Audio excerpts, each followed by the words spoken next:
Thank you, Shankarji. It was a very nice presentation. Respected Chairperson YB sir, respected organizers, Dr. Garg, Razdanji. Thank you for giving us the opportunity to talk to you here. I represent a company called LanzaJet. I don't have a slide on what LanzaJet is, but I'll just give a brief introduction who we are and what we do. LanzaJet is one of the world's leading technology supplier for ethanol to SAF process. In fact, we are the first and world's only ethanol to jet actual commercial plant in the world right now. And in one of my slides, I'll show you that plant also. My name is Sachin Lokhande, and I am the Regional Director for LanzaJet for India. Next slide, please. Is there a clicker?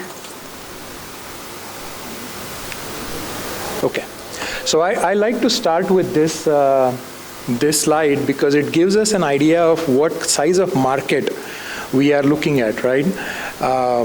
Everybody talks about SAF. There is a lot of traction on SAF, not only on India, more so in India because we are an agrarian economy, but all over the world.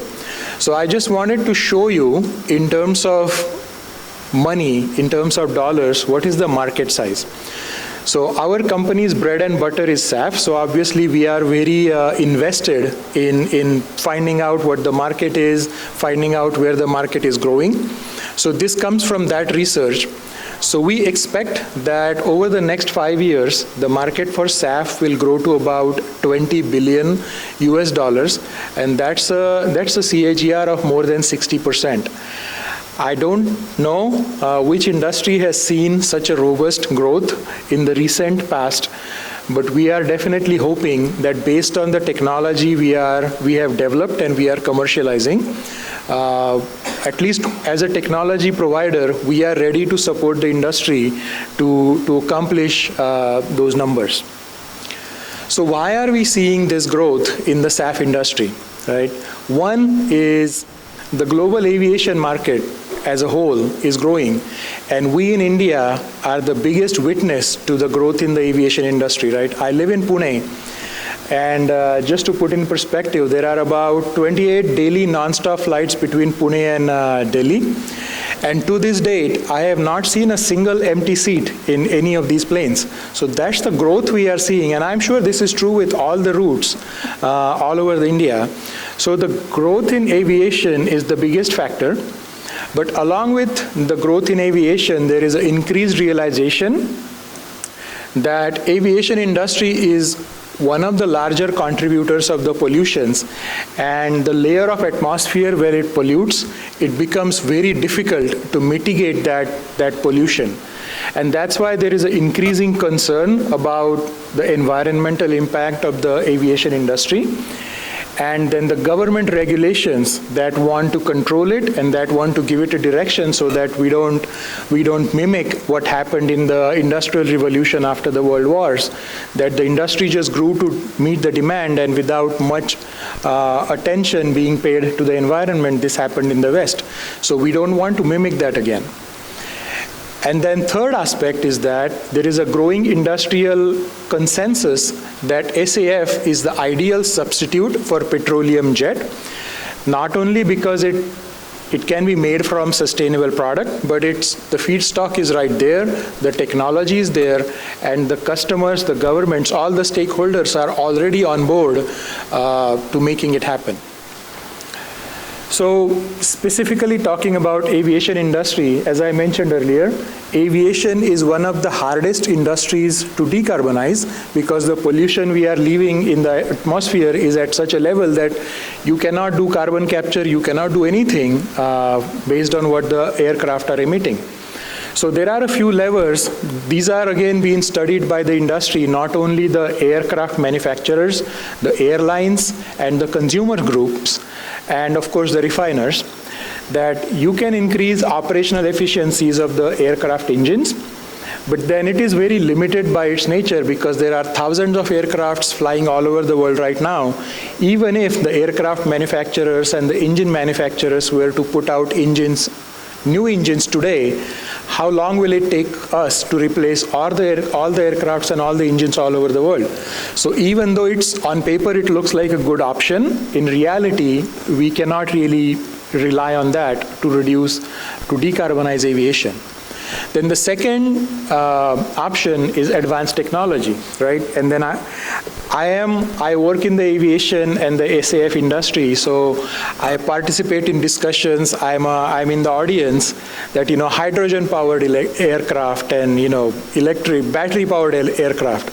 And I don't know about you, but at least for the next 10 years, I will not set my foot in an aircraft which is flying on hydrogen or battery, right? Those technologies, 10, 15 years down the lines, they will mature, but we are not there yet. So how do we fill the gap from now to the next 15 years? Do we keep polluting the planet, or do we look for some solution that can be implemented today?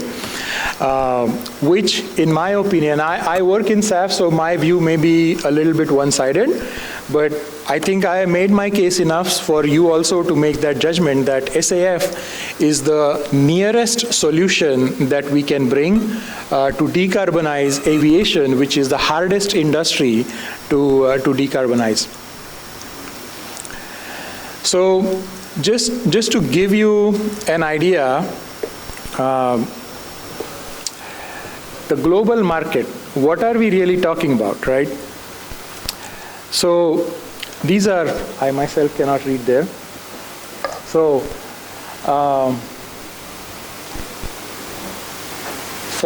if you go back a little bit, this gives you an idea of how much market there is to fill, right? So LanzaJet is not only building a specific market, but we are trying to build an overall market, and this gives you an idea of what we are trying to build overall, right? 360 liters per year in the world, that is the fossil jet consumption, and right now, out of which only 1.3 billion liters is coming as SAF, and that is coming from a route that cannot grow beyond what it is today. So the only path forward to meet even 20%, 25% of the existing demand for jet fuel, in our opinion, is going to SAF, which is based on the A2J technology. And I'll be happy to talk to you more about these numbers after the presentation is over. Right, so this is the overall introduction of the technology. It's a very simple technology, nothing path-breaking, nothing groundbreaking that has a possibility of failure. Right, these days, anybody can come up with a new technology. It works in the lab, but when you implement it in the field, then the limitations start to show up. We believe that in terms of alcohol-to-jet technology, we have already passed these limits, and the technology itself is so simple that we will not face, at least from the technology point of view, the challenges, right? So we take ethanol, we dehydrate it, we make the core feedstock for the main process, which is called oligomerization, where we build limited chain lengths of carbon molecules, and that is the heart of the process. The oligomerization then goes through hydrogenation and fractionation. Again, after the presentation, I'll be happy to talk to interested people in a little more detail about the process. But there are several entities that are working on this technology as of now. The one key benefit that my company LanzaJet brings to the board is that our product consists of only two main products, like 90% SAF and 10% renewable diesel. We do not make any byproducts. Anything that we have, we recycle it back in the process. So our yield is the highest, at least from what I know, across the industry, right? If you look at the feedstock, about 30 billion gallons, that is 140 million metric tons of ethanol is available as of today, right, without installing any additional capacities. Even in India, we are installing additional capacity by the day, but this much ethanol is available to us as of today. And that, we believe, is the biggest driver or the biggest help in decarbonizing our country and our planet at large. So I have highlighted a couple of items here for the potential that can supply feedstock to the SAF industry. One is the industrial and landfill off gases that has a very high potential in India, and then direct air capture that is a little bit of future technology, but once it takes hold, it will basically provide us with all the fuel that we need for the aviation industry.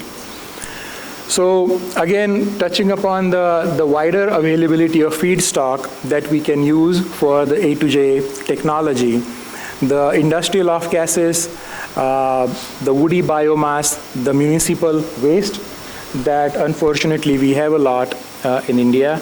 If we organize into aggregation of those waste and channel it into making SAF, we will solve two bigger problems for our country in one single technology. So we can transform any of these into SAF, which is a very high value product, by using our process, which is established and commercialized, right? So a little bit about the history of our company. The company started on a lab scale in 2010.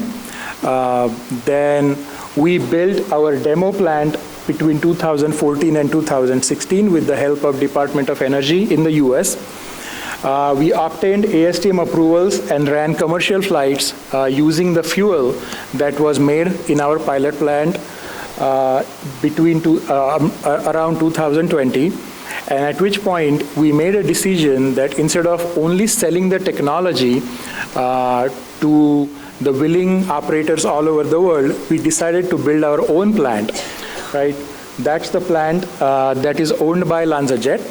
It is located in the US near Atlanta, and it has a capacity of about 30 kilotons, and it is complete. Mechanical completion happened earlier last year. And we are about to start up that plant any day within the next couple of months. And that will be the first SAF plant based on the A2J technology. And then based on that, we are deploying that technology all over the world, and including India. India is one of our key focus target markets because of the availability of ethanol, availability of feedstock, and then the willingness of the government and the industry to adopt the new technology and put our country on the aviation map much higher than where the rest of the world is. We believe it's a winning combination for all parties involved, and we are here to support it. So this is about our plant that exists in the US. It is called Freedom Pines Fuels. It is located near Atlanta. The capacity is about 30 kilotons per year, and we make SAF and renewable diesel. About 90% SAF and 10% renewable diesel are the two products. The feedstock comes as ethanol from sugarcane ethanol, cellulosic ethanol, and waste-based ethanol. It's a combination of any ethanol. The process itself is agnostic to where your ethanol is coming from, as long as it meets the properties that are required by the process.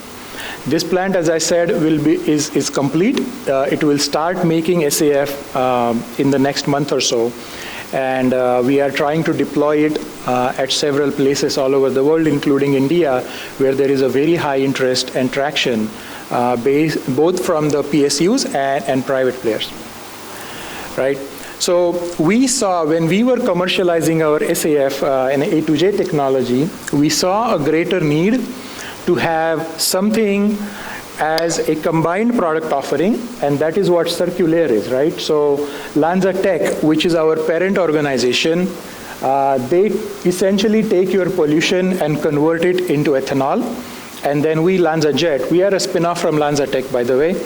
We take that ethanol and we convert it into SAF and diesel. So we kind of combined both technologies, renewable power, direct-to-air capture, and industrial off gases.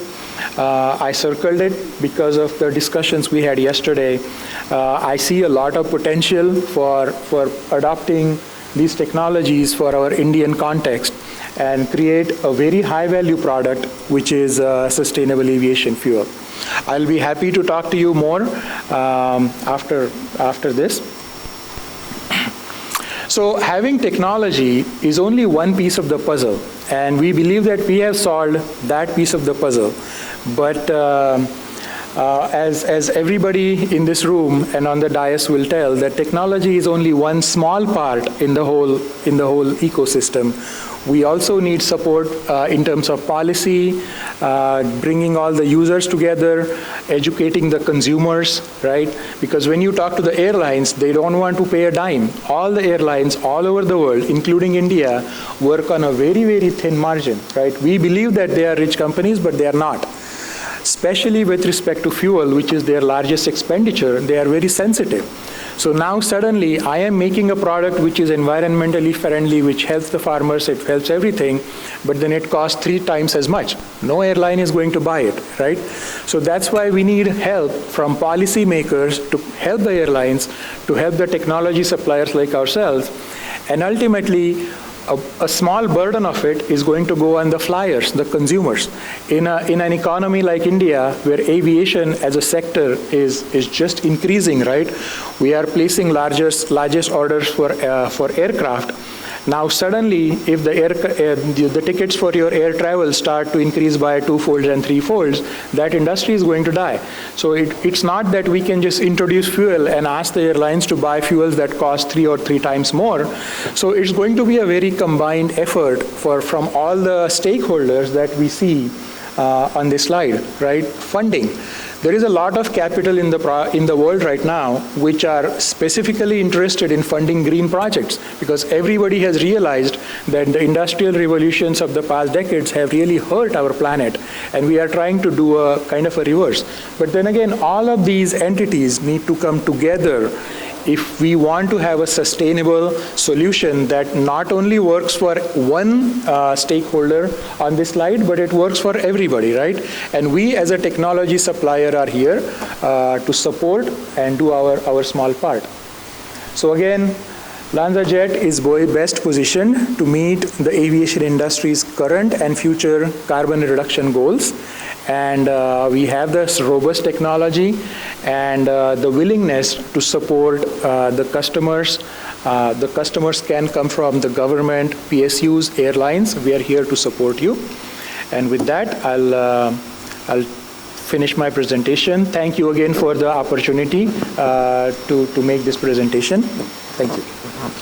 Thank you, Sachin.